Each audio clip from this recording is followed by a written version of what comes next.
Hola a todos y todas. Bienvenidos. Vamos a continuar con la clase de flor e inflorescencia, viendo algunos aspectos de morfología y anatomía. Y vamos a seguir desde donde quedamos la última vez.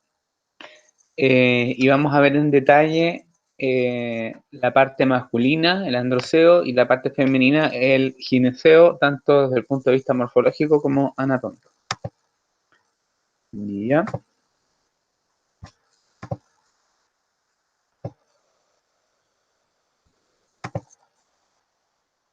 Nosotros habíamos quedado acá, donde podíamos clasificar las flores completas de acuerdo a la presencia o ausencia de las piezas florales.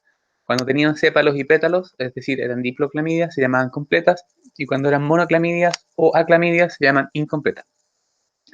Cuando las flores son hermafroditas o perfectas, o sea, hermafroditas se llaman perfectas, tienen androceo y gineceo, y cuando son unisexuales se llaman imperfectas. Ahora vamos a comenzar a ver más en detalle el androceo. El androceo es el conjunto de los estambres que corresponden a la parte masculina de una flor. Cada estambre está compuesto de un filamento y una antera. Ahora, hay algunos grupos de plantas, especialmente primitivos, que no tienen filamento apreciable. ¿Ya? En estos grupos de plantas, los estambres todavía tienen una mayor semejanza morfológica con las hojas, que es el origen evolutivo de donde vienen los estambres, ¿cierto? Entonces, mientras más primitivos son los grupos de angiospermas, hay algunas que tienen estambres que literalmente parecen hojitas, ¿ya? Pero la planta más derivada y la antera es la zona terminal donde se encuentra las estructuras que van a formar, las células que van a formar el polen, ¿ya? Cada antera está formada por dos unidades que se llaman tecas. Ahora, hay algunas plantas que tienen una sola teca por estambre y hay algunas variaciones, pero lo más común es que al final de este filamento haya una antera y esta antera esté formada por dos mitades o dos partes que se llaman tecas. Cada una de estas pelotitas como café que tengo aquí se llaman tecas. O sea, cada antera tiene dos tecas. Y en cada teca hay dos sacos polínicos. ¿Ya? Es decir, hay 4 sacos polínicos por cada antera. Y en estos sacos polínicos, obviamente, es donde se va a producir el polen. ¿Ya? Cuando nosotros hacemos un corte transversal por la antera, ¿qué vamos a ver? Vamos a ver una estructura como esta que está aquí. ¿Ya? En este caso, esto ya está maduro y vamos a ver adentro de los sacos polínicos el polen. Entonces, ¿qué sería esto? Aquí va el filamento, ¿ya?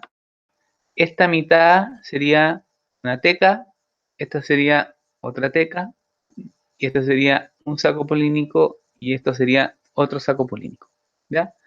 Y vamos a ver un poquito más en detalle. El grano de polen corresponde a la microespora, ¿ya? Y entonces el lugar donde se producen las microesporas se llama microesporangio. Desde el punto de vista de la anatomía, presenta muy característicamente tres capas. Una capa superficial que corresponde, obviamente, como un tejido herbáceo, a la epidermis, ¿ya? Vamos a encontrar debajo de la epidermis el endotecio, ¿ya? Esa capa muy importante después en la maduración del polen. Luego una capa de células delgadas que se llama estrata transitoria. Y finalmente, una capa que se llama tapete.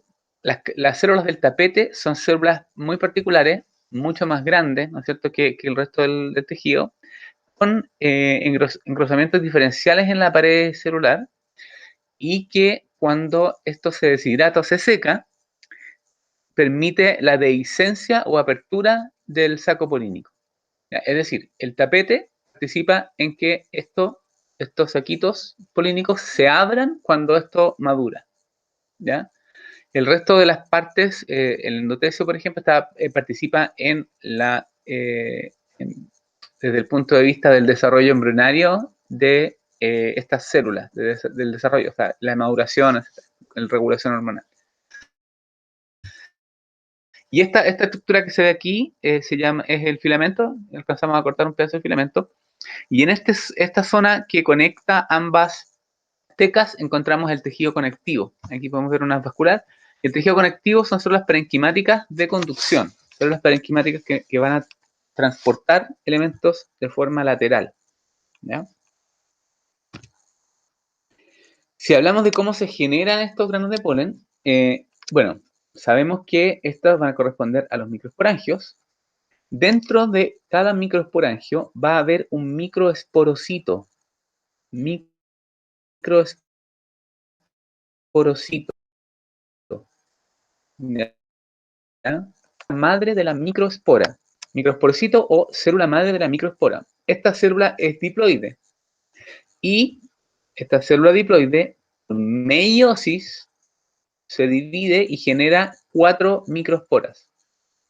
¿Ya? Cada una de estas microesporas es viable y va a ser haploide. Luego, por mitosis, esta se produce maduración. ¿Ya? Aquí hay una mitosis, aquí hay otra mitosis. ¿Ya? Y si se fijan, aumenta el número de núcleos y esto va generando vesícula y va generando de a poco, ¿ya?, una capa exterior que es típica del polen. Y esto va a formar al microgametofito. Es decir, el microgametofito corresponde a una estructura con un par de células, a veces pueden ser 2 células, 3 células, o simplemente una con varios núcleos, ¿ya? Y este corresponde al microgametofito. Recuerden que lo que nosotros vemos de las plantas con flores es el esporangio, o sea, perdón, es el esporofito, ¿cierto? Y en este caso, esto que estamos viendo aquí, la estructura del estambre, ¿ya? Adentro va a estar el esporangio masculino, ¿ya? Donde está el microesporangio, que produce la célula madre de las microesporas o microesporocitos, que se divide por meiosis y genera 4 microesporas. Cada una de estas madura y genera un grano de polen que corresponde al microgametofito. ¿Ya? ¿Qué es lo que pasa? Además, es que estas células, esta estructura, cada microespora, de forma externa, en la parte superficial, va a generar una estructura de una proteína que se llama esporopolenina, que le provee resistencia mecánica y resistencia a la desecación. Y eso es súper importante porque el polen va a probablemente moverse desde donde se produce hasta llegar a, idealmente, otro individuo para favorecer la variabilidad genética, ¿no es cierto? Y eso puede pasar mucho tiempo. El polen puede permanecer viable mucho tiempo. En algunas especies, en otras menos, en otras más, ¿ya? Entonces, este grano de polen es dispersado, ya sea por animales, como insectos, por ejemplo, típico una abeja o qué sé yo. También puede ser por aves, puede ser por murciélagos, como vimos en la clase anterior, por el viento, y es dispersado este polen y llega hasta el estigma de una planta receptiva y puede germinar. ¿Qué significa eso? Que por alguna de las aperturas de este polen se puede emerger el citoplasma con membrana y en lo que se llama el tubo polínico. Y en ese tubo polínico es todo una cosa continua, no hay tabicación y va a haber un núcleo del tubo y además va a haber otro núcleo haploide que corresponde al núcleo espermático, que a veces se divide en dos, entonces van a haber 2 núcleos espermáticos. ¿Ya? De nuevo, tenemos los microesporangios. Esta es una antera con las 2 tecas, ¿no es cierto? Aquí y por el medio va a ir el filamento. Aquí tenemos 4 sacos polínicos. Estos sacos polínicos corresponden a los microesporangios, donde adentro va a estar el microesporocito o célula madre de la microespora, que se divide por meiosis, genera 4 microesporas y cada una de estas madura en un grano de polen, que corresponden al microgametofito. Una vez maduro, las células del tapete, ¿no es cierto?, se deshidratan y eso permite que se rompa el tejido y se abra, se libere el polen. El polen viaja por distintos medios hasta un estigma receptivo de la parte femenina, puede ser otro individuo o qué sé yo. ¿Ya? El grano de polen, como les decía, tiene una estructura externa de esporopolenina y, como ya hemos visto en este curso varias veces, esta estructura tiene valor sistemático, es decir, mirando la superficie de cómo se deposita esta esporopolenina en estas capas externas que se llaman exina, y la capa interna se llama intina, la capa de la exina y la intina puede tener un diseño que es único y propio. En algunos casos se puede llegar hasta nivel de especie, en algunos otros casos a nivel de género, o en algunos casos puede servir para familias o pueden ser dentro de la familia, subfamilias o secciones de algún género. ¿Ya? Por ejemplo, en el notofago hay varias especies de notofago que se agrupan con distintos tipos polínicos. ¿Ya?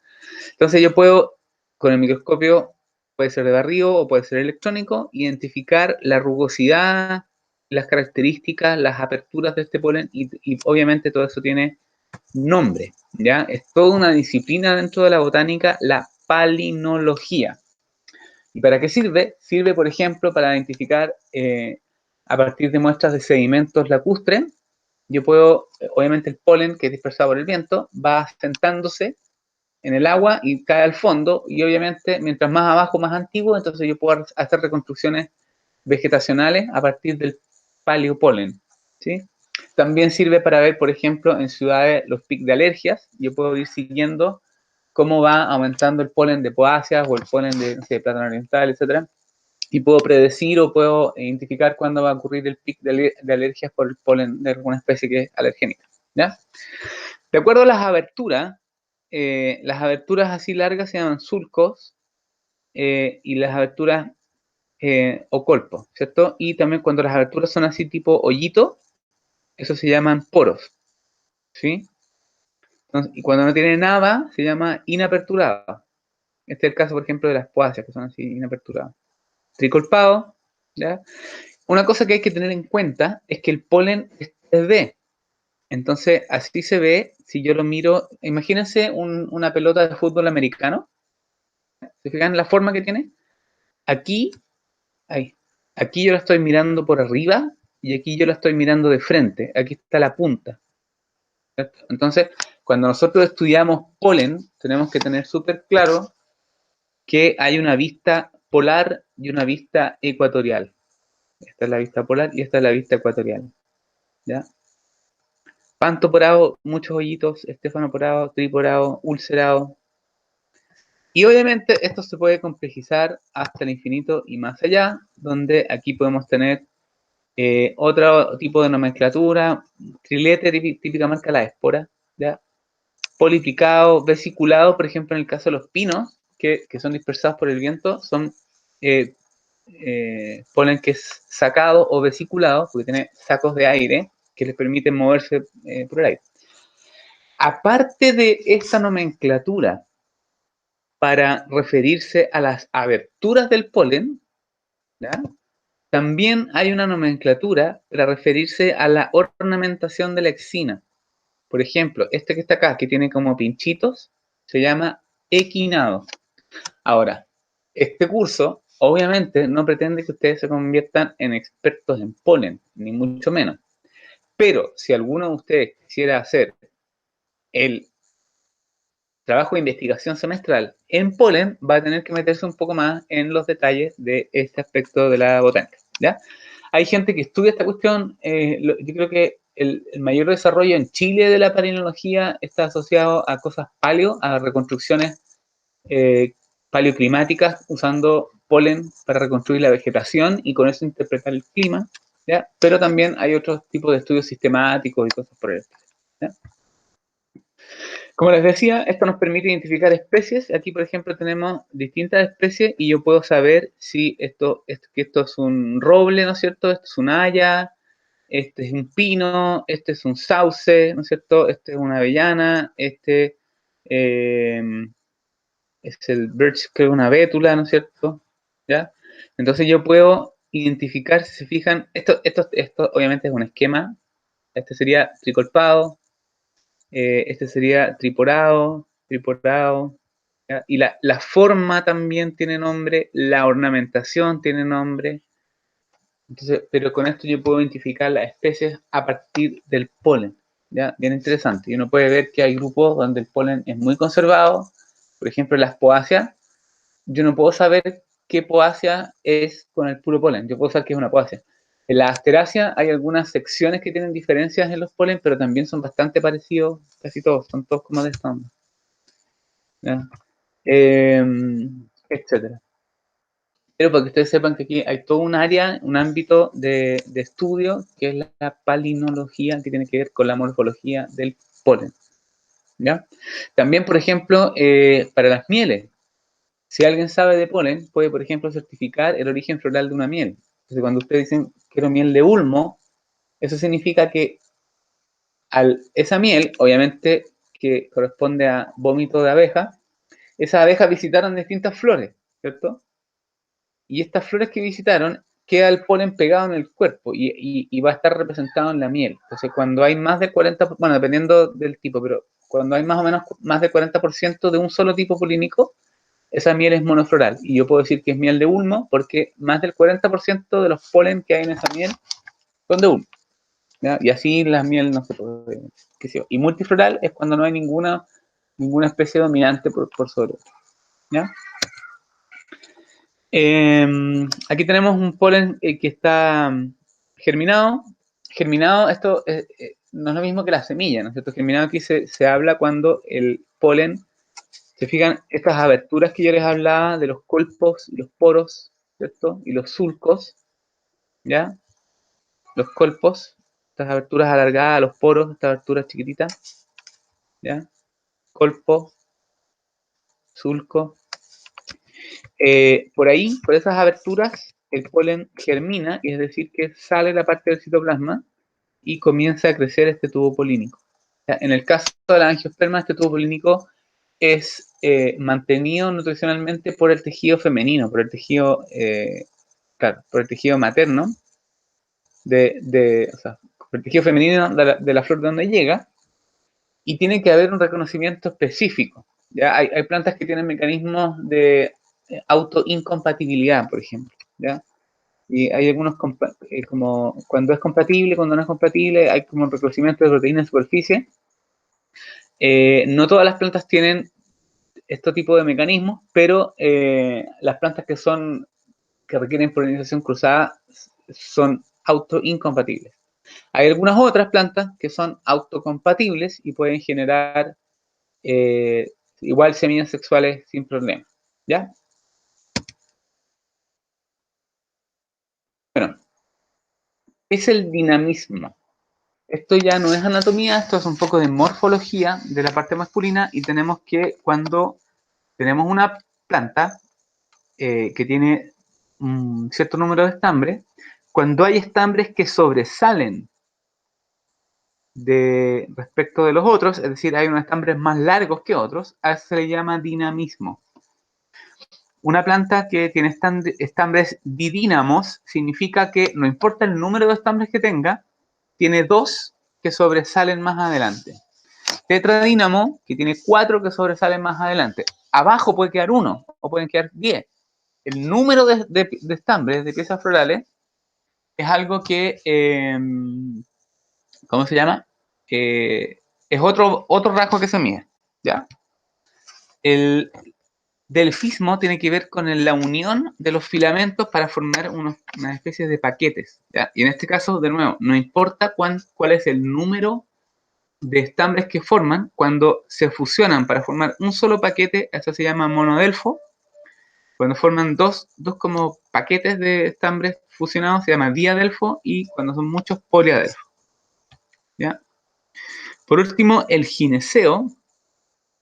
Esto tiene que ver, recuerden que el androceo es la parte masculina, y ahora vamos a hablar sobre la parte femenina. El gineceo corresponde a la parte femenina. Está formada por carpelos, y estos carpelos son estas unidades de la parte femenina que pueden estar formando una sola botella o varias botellas por separado en una misma flor. Cuando digo botella me refiero a esta estructura de estigma, estilo y ovario. Esas son las partes de la estructura femenina. El ovario es donde van a producirse los óvulos y eventualmente se va a desarrollar ahí dentro la semilla y el ovario se va a convertir en el fruto. El estilo y el estigma, que es el lugar donde ¿cómo se llama? se recibe el polen, ¿ya? Vamos a partir por una cosa súper simple. Cuando una planta está formada, una flor, tiene un carpelo, eso es unicarpelar, dos carpelos, bicarpelar, y si no es pluricarpelar, ¿ya? Cuando es más de un carpelo y forman una sola estructura, es decir, están fusionados en una sola como botellita, ¿cierto?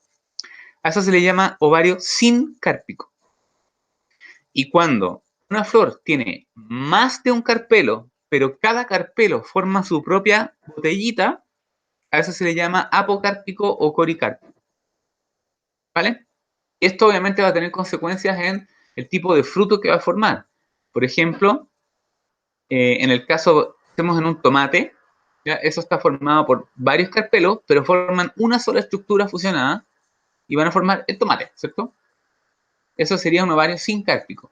Pero cuando tenemos, por ejemplo, de estos frutos como múltiples, ¿cierto? Puede ser que son frutos agregados, donde cada una de esas botellitas forma un fruto por separado, pero están todas juntas en una sola como pelotita. ¿Ya?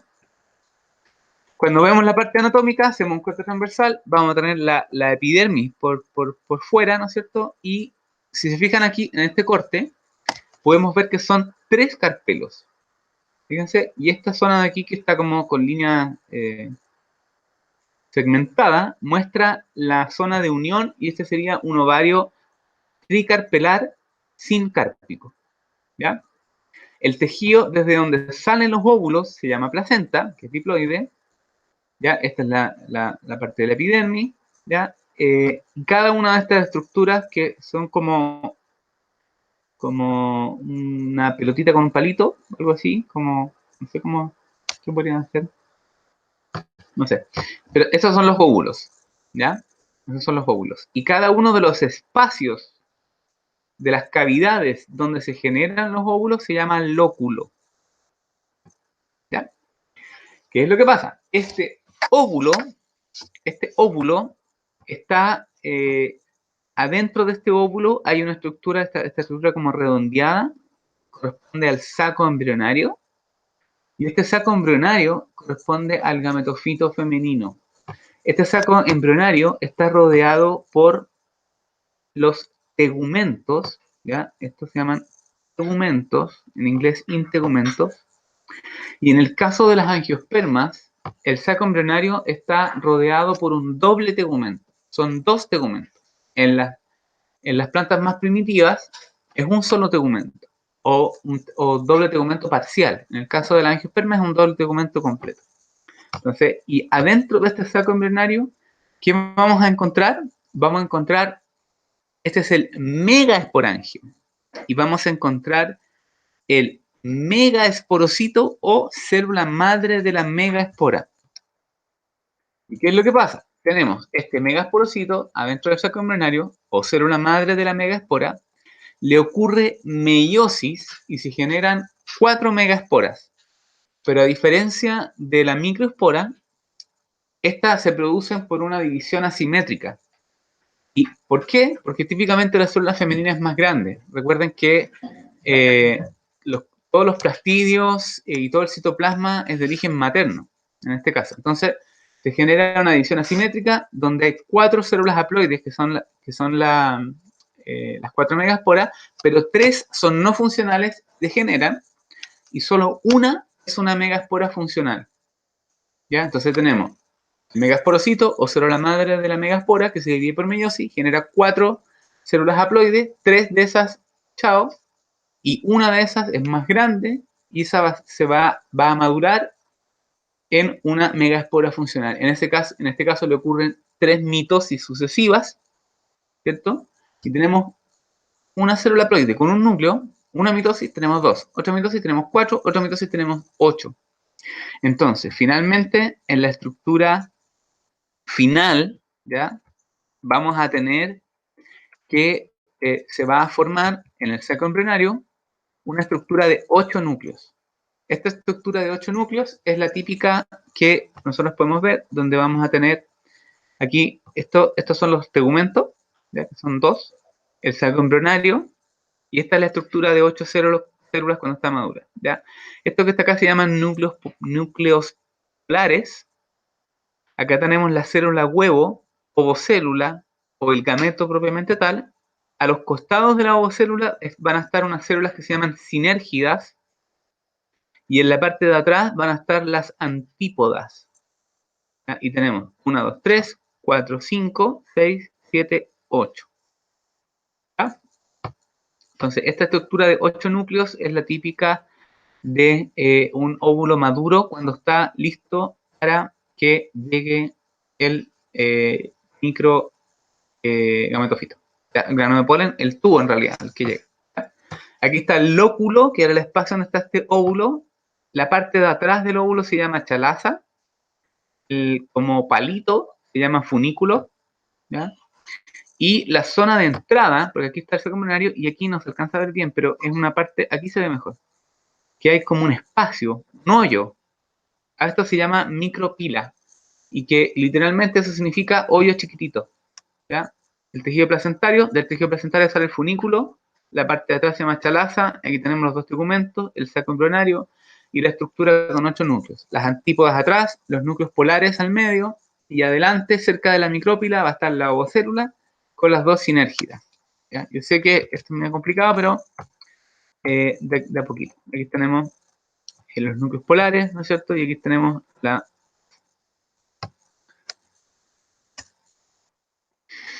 ¿Qué es lo que pasa en el caso de las angiospermas? Tenemos que el tubo polínico recorre desde el estigma todo el estilo hasta llegar al ovario y va a llegar literalmente hasta la entrada de la micrópila. Ahí llega el tubo polínico. En ese momento, los núcleos espermáticos, que son dos, porque si es uno se divide por mitosis y genera dos núcleos espermáticos que son haploides, van a entrar al saco embrionario, y uno de esos núcleos espermáticos se va a fusionar con la ovocélula, y haploide más haploide genera un cigoto diploide. Y el otro núcleo espermático se va a fusionar con los núcleos polares, que son dos, y va a generar una estructura triploide, que va a ser el endosperma. Y el endosperma es el tejido nutricional de reserva inicial para el embrión. Entonces, a partir de ese tejido triploide que se va a dividir, eso va a ser como la comida del embrión mientras esté adentro de la semilla. ¿Ya? Tenemos en la parte de atrás, como a modo de resumen, tenemos un estambre que tiene filamento y antera. Esta antera tiene dos tecas. Estas tecas tienen dos sacos polínicos cada una. Dentro de este saco polínico va a estar el microsporocito, que se divide por meiosis y genera 4 microsporas. Cada una de esas es viable y genera por maduración un grano de polen, con todas las cosas que ya vimos, ¿cierto? Este grano de polen viaja por distintos medios hasta el estigma, germina y emite el tubo polínico. Por el otro lado, tenemos en el ovario de un carpelo, vamos a tener desde la placenta saliendo un óvulo. Dentro de este óvulo está el saco embrionario, donde está el megasporocito, que le ocurre meiosis. 3 de las células degeneran y una más grande sobrevive, que es la megaespora. Esta megaespora se divide por 3 mitosis sucesivas y genera esta típica estructura de 8 núcleos con 3 antípodas, 2 núcleos polares, 2 sinérgidas y una ovocélula. Y finalmente entra los núcleos espermáticos, producen la doble fecundación, y eso termina con una estructura de un cigoto diploide, un endosperma triploide, dentro de este saco embrionario, adentro de este óvulo, como pueden ver ahí, con doble tegumento, con dos tegumentos, pico de las angiospermas. ¿Ya? Y esta estructura que está dentro del ovario, el óvulo, al madurar, va a convertirse en la semilla, el cigoto en el embrión, y el ovario completo va a derivar en la formación de un fruto. ¿Ya? Y eso es lo que vamos a ver la próxima clase. ¿Ya?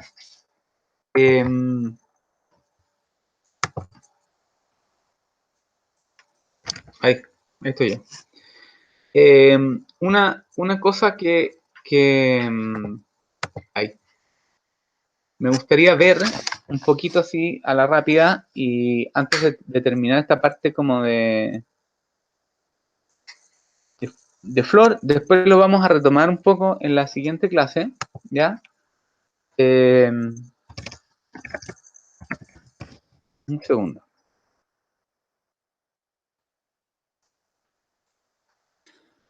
Pim, pim, pim. Ya. Voy a mostrarles una última cosita antes de terminar.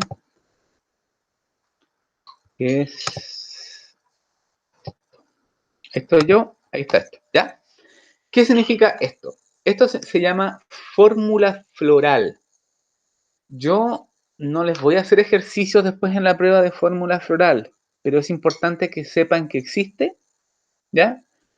Para que si lo ven en algún texto de descripción de especies o quieran identificar alguna especie o lo pillen por ahí por alguna razón, sepan qué significa, ¿ya? Es súper simple, se ve complicado, pero es súper simple, ¿ya?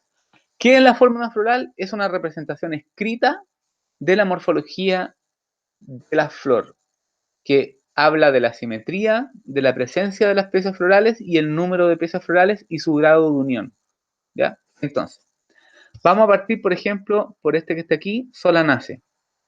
¿Qué significa este chorizo de cosas raras que está aquí? De partida, esa que está ahí, ese primer símbolo, nos dice que esta flor es actinomorfa, ¿ya? Actinomorfa. Ese cruz con un circulito significa actinomorfa. Este otro simbolito que está acá nos dice que es una flor perfecta, hermafrodita. K es cáliz, C es corola, A es androceo y G es gineceo. ¿Y qué es lo que dice entonces esta fórmula? Nos dice que tiene 5 sépalos parcialmente fusionados, por eso ese como paréntesis, 5 pétalos parcialmente fusionados, 5 estambres libres, 2 carpelos sincárpicos con un ovario que es súpero. ¿Se fijan? ¿Ya? Y además nos dice que parte de la corola está pegada con los estambres, ¿ya? Liliaceae, flor actinomorfa, perfecta, con un perigonio, es decir, con 6 tépalos en 2 series, 6 estambres en 2 series y 3 carpelos en un gineceo sincárpico de ovario súpero. Esta por acá nos dice que es una flor zigomorfa, perfecta, de 5 sépalos, 5 pétalos, pero se fijan, estos pétalos son distintos, no son todos los pétalos iguales. Hay 2 que están fusionados, 2 a los lados y 1 por arriba, ¿ya? El androceo son 10 estambres, ¿cierto? 9 más 1 que está más adelante y un gineceo que es súpero. A eso se le llama fórmula floral. Y también se puede representar con un dibujo, ¿ya? Es exactamente lo mismo, pero con un dibujo. Por ejemplo, aquí yo puedo ver claramente que esta flor es ¿cómo se llama? Actinomorfa, perfecta porque tiene estambres y carpelos. Yo puedo contar que tiene 5 estambres libres, tiene un gineceo formado por 5 carpelos, pero es sin cárpico, 5 pétalos y 5 sépalos, y tiene brácteas, ¿ya? ¿Se fijan? Entonces yo puedo esta misma fórmula, este mismo diagrama que yo escribí acá, lo puedo también hacer con estos dibujitos de la flor, que es como que yo cortara la flor, ¿ya? Yo hiciera un corte transversal y yo puedo ver las mismas estructuras con una cierta clave, ¿no es cierto? Y puedo ver que esta es una flor que es claramente actinomorfa, perfecta, etcétera, etcétera. Y puedo ver el número de piezas florales, el grado de unión de las piezas florales, etcétera. ¿Ya? Corola. Fíjense, entonces aquí tenemos la fórmula floral escrita, una flor perfecta, actinomorfa, pentámera, ¿no es cierto? De 5 sépalos, 5 pétalos, 5 estambres y 2 carpelos sin cárpico. Y esto mismo lo puedo dibujar con este tipo de cosas. Esto es simplemente para que ustedes lo reconozcan cuando lo vean, que ustedes puedan saber que esto es la fórmula floral. ¿Ya? Yo sé que esto puede ser un poquito más complicado, pero tiene un cierto código y si ustedes le dan como una vuelta, ¿no es cierto? No es tan complicado. Zigomorfa, actinomorfa, perfecta, y si es unisexual va a salir el símbolo correspondiente, ¿no es cierto? cáliz, corola, androceo y gineceo. Obviamente esto se puede complicar hasta el infinito cuando son flores un poco más raras, ¿no es cierto? Pero en general, en una flor como formal, ¿no es cierto? Vamos a tener que no es tan complicado, ¿ya? Por ejemplo, esta sería una típica flor como de rosácea o algo así, una flor pentámera típica. Es actinomorfa perfecta y pentámera, ¿ya? En este caso con las piezas florales fusionadas, ¿ya? Eso es como paréntesis. Eso era, échenle una vuelta si quieren, si a alguien le interesa la parte de fórmula floral. Solo me interesa que entiendan que existe y que es una aplicación de los conceptos de morfología y del número de piezas florales y su grado de unión que vimos antes. Entonces, básicamente, si entendieron gamosépala, dialipétala, número de piezas florales, perfecta, imperfecta, completa, incompleta, pueden hacerlo de la fórmula floral sin problema. ¿Ya? Eso no tiene ninguna otra dificultad. ¿Ya? Bien. Saludos a todos. Cuídense, no salgan, traten de seguir estudiando, manténganse al día, repasen. La próxima clase vamos a comenzar con fruto. Y luego de la clase de fruto viene semilla y después de eso comenzaríamos con la parte del APG, donde vamos a empezar a ver diversidad y vamos a ver distintos grupos de plantas, las especies y toda la cosa. ¿Ya? Así que, bueno, hasta ahí llegamos, cuídense y nos estaremos viendo el lunes.